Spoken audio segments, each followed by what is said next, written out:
देखंतु भारतीय संविधान रो अनुच्छेद 174 खंड 1 रे आपणकर जो अर्पित क्षमता प्रयोग पूर्व भारतीय गणतंत्र रे महिला मानकर योगदान संपर्क रे आलोचना करने निमंते आमर वर्तमान सप्तदश अधिवेशन जो स्वतंत्र अधिवेशन आसंता 30 तारिख दिन डका जाउची। एथिरे विशेष करी महिला मानकर क्षमता महिला मानकर सामाजिक क्षेत्र में योगदान राजनीतिक क्षेत्र में योगदान कहीं गोटे महिला हूँ गोटे समाजर मुख्य यदि समाजर मेरुदंड कहले अच्युति हम ना महिला मानकर विकास हेले सामाजिक विकास हम सामाजिक विकास हेले गोटे देश राज्यर विकास हम तेणु महिला मानक स्वतंत्र भाव जो भली प्रिय प्रधानमंत्री जो आपणकर पार्लियामेंट रे जो बिल को आनी ताकू पारित करने किंतु विरोधी माने ताकू विरोध कले विरोधाचरण कले महिला माननकू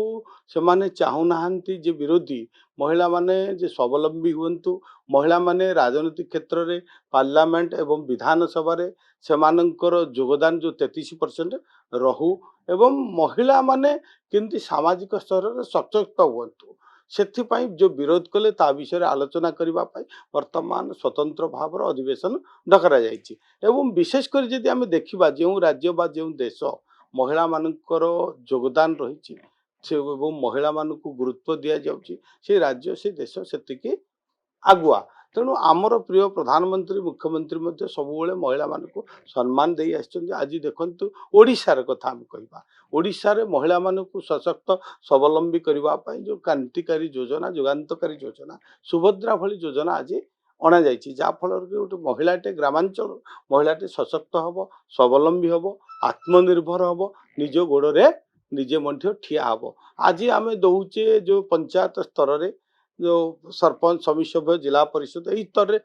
में रिजर्व अच्छी किंतु आमर विशेषकर विधानसभा क्षेत्र में पार्लियामेंट क्षेत्र में रहा आवश्यक रही तेणु आपको गुरुत्वर सहित